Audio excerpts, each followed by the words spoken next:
The Museum of London leads visitors through a chronological view of London's past, beginning with its prehistory and ending in the modern day.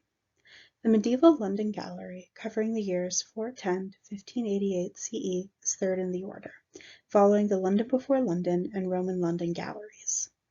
This is host to the museum's reproduction 11th century Anglo-Saxon home. We saw a glimpse of it at the beginning, and we'll explore it more in depth later, but for now I'd like to take you through the Roman rooms directly preceding the Anglo-Saxon house. As it turns out, the museum actually has many reproduction homes and buildings, including several from Roman Britain. These rooms are gorgeous. This room, a representation of a dining room, is the first one in the exhibit. As we can see, it is full of life and color. There is not a corner of this room which is not decorated. When I first saw it, I was struck by how modern it looked, even though it was over 1700 years old. The pillows were what stood out to me. Never had I envisioned an ancient home to look so comfortable. But of course they had pillows. This was simply a failure of my own imagination. Sometimes you just have to see something right in front of you to actually understand it. The following London rooms were just as amazing, and just as rich in color, vibrancy, and objects of domestic life. Here in the kitchen, there are fresh fruits and vegetables and herbs hanging to dry. In the bedroom, there are many fine examples of pottery and a carved wooden chair. Here we can even see a game board in the midst of being used. These rooms look almost cluttered with items of everyday life. They look like humans live in them. Around the corner from the Roman rooms is the medieval London Gallery, and the reproduction Anglo-Saxon house is the first thing visitors see. Coming right from the grand Roman rooms, this looks like a barren hut, and it kind of is. The whole thing is brown. There is no color, decoration, or personality. Taking a look inside, we see only a few objects. Benches are built into the sides of the house, and on them lie woven mats and a couple of blankets. Against a wall are a woven basket with an undyed blanket, a wooden tool, and a wooden chest. By the hut's little hearth, there is a small cauldron and 3 wooden bowls. Compared to the Roman rooms which directly preceded this, the Anglo-Saxon house looks barren. The museum provides little explanation for the home too, only a few lines of text from the point of view of a resident mouse and a QR code that links to a 3-minute video on the house.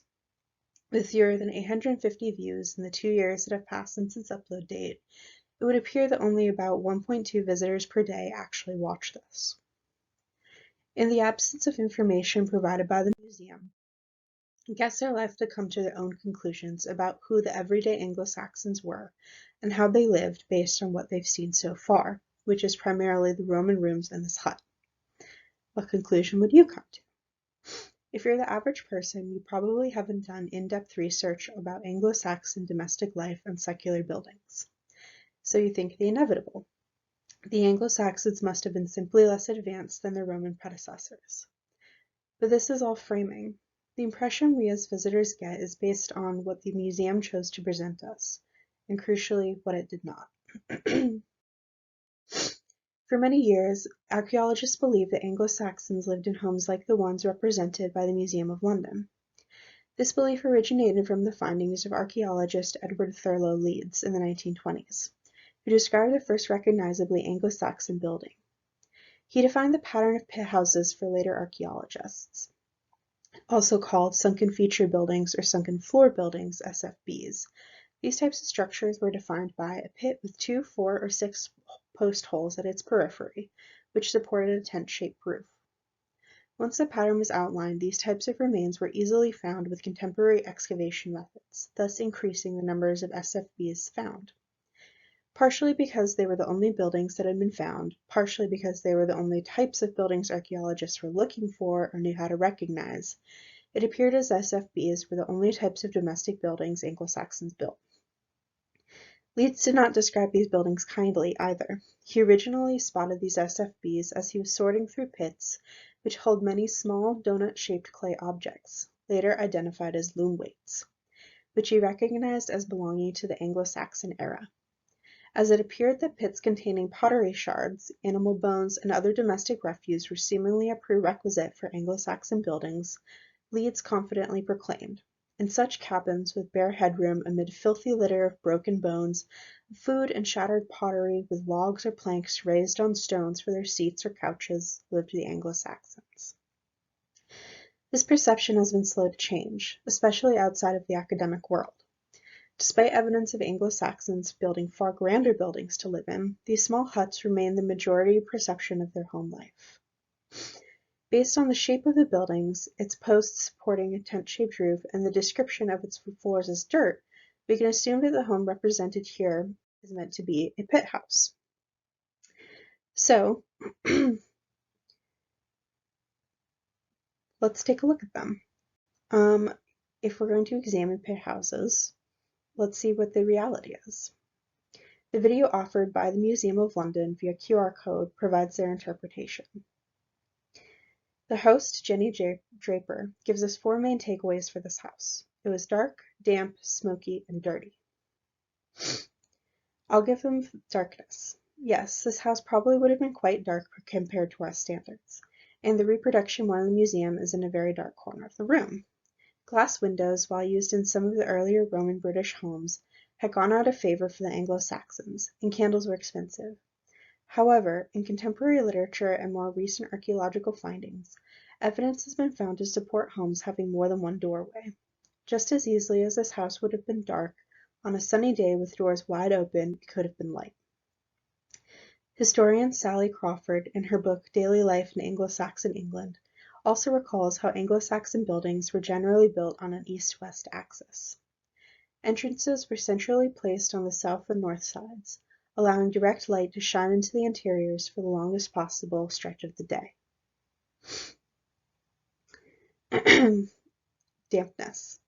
Draper says the floors of the SFB were just earth, meaning that the floor, especially near the door, would turn into one giant muddy puddle. This may or may not be true. Archaeologists today still debate over whether people truly stepped down into the pit or whether wooden planks were suspended above it to create a wooden floor. Evidence for both exists. In any case, it seems insulting to assume that for 5 centuries, humans were simply content to live in mud every time it rained. Smokiness. This one again is true. Their homes did have chimneys to let out smoke from the hearth. However, the roofs were made from thatch, tightly packed straw. Smoke could slowly permeate this material, so it was not trapped in the home indefinitely. The museum actually does a good job representing this, not only showing its drawbacks. In their one text accompaniment to the Anglo-Saxon house display, they say that all the smoke filtering through the thatch kept bugs away. The smoky environment also made the rafters of the house a convenient place to smoke meats, crucial in the millennia of human history before the refrigerator. The museum even has a ham hanging in the back of the replica house. Dirtiness. Draper asks us to spare a thought for the poor woman whose job it is to keep the house clean. While I appreciate the nod to the existence of women, I do disagree with her take on the cleanliness of this house. She goes on to say that the walls are made from mud, the floor is made from mud, and there are no surfaces that can be wiped down. While it's likely untrue that the floors were made of mud, it's definitely untrue to say that the walls were made of mud. This house is made from wattle and daub, like houses had been for centuries and would continue to be for centuries more. This is a traditional method of wall construction in which thinner, bendy sticks are woven around strong wooden stakes. This is called wattle, and fences were commonly made using this technique. Daubing was how these structures were insulated to be used as the walls of a building. A mixture of water, clay-rich soil, chopped straw, and animal dung was mixed together, then daubed, plastered, onto the wattle. Once dried, the daub was a relatively smooth, durable surface that could even be whitewashed over. While daub does contain soil as one of its ingredients, to insinuate that the walls of the Anglo-Saxon home were made of mud and could not be cleaned is untrue. Just because this method is not commonplace today does not mean that it was unclean, or that the people who used it for centuries were not clever enough to want a clean home environment. One of the most important parts of being a historian is to look at the evidence from our primary sources and to think critically about how their stories are being told. One question that we as thoughtful viewers might have about the Museum of London's interpretation of an Anglo-Saxon house is, What does this teach us about who the Anglo-Saxons were? Sally Crawford begins her book on Anglo-Saxon daily life with a reflection that, although much physical evidence for Anglo-Saxon period has been lost, it is not all lost. It is up to us to interpret it as well. She says, monuments do survive, such as the great earthwork of Offa's Dyke, a reminder of the resources, control, power, and ambitions of Anglo-Saxon kings, and the modest Anglo-Saxon churches that were overlooked in the rebuilding schemes of the following centuries nonetheless hint at the magnificence of the important cathedral buildings pulled down by the Norman conquerors. Such evidence is a reminder that the Anglo-Saxon period was far from being a barbaric and insignificant dark age falling between the Roman Empire and Norman conquest. Like the Romans before them, the Normans who followed them, and us, their descendants, the Anglo-Saxons were people, capable of the full spectrum of the human experience. More recent archaeological evidence has found the Anglo-Saxons built and lived in wooden houses, sometimes 2 stories tall. Their building methods, though, left little trace behind. This kind of evidence would have been impossible to find using the archaeological methods of Leeds' day. As Crawford puts it, modern interpretations about Anglo-Saxon living conditions have had to be revised, placing daily life in large, comfortable, above-ground houses rather than in semi-subterranean squalor. The SFBs that Leeds were so disdainful of may not have even been homes. Excavations of larger Anglo-Saxon settlements have revealed evidence that they were supporting structures outside the main building, acting as workshops or storage sheds. This kind of evidence paints a completely different picture on Anglo-Saxon life, and makes clear the framing the Museum of London chose when creating their Anglo-Saxon house exhibit. As a final thought, I would like to redirect us back to the interior of the Anglo-Saxon home. Like I mentioned, it is barren when compared to the medley of objects displayed in the Roman rooms from before. One of the main objects found by Leeds and other archaeologists in the pits of SFBs were loom weights. So where are the looms? Thank you.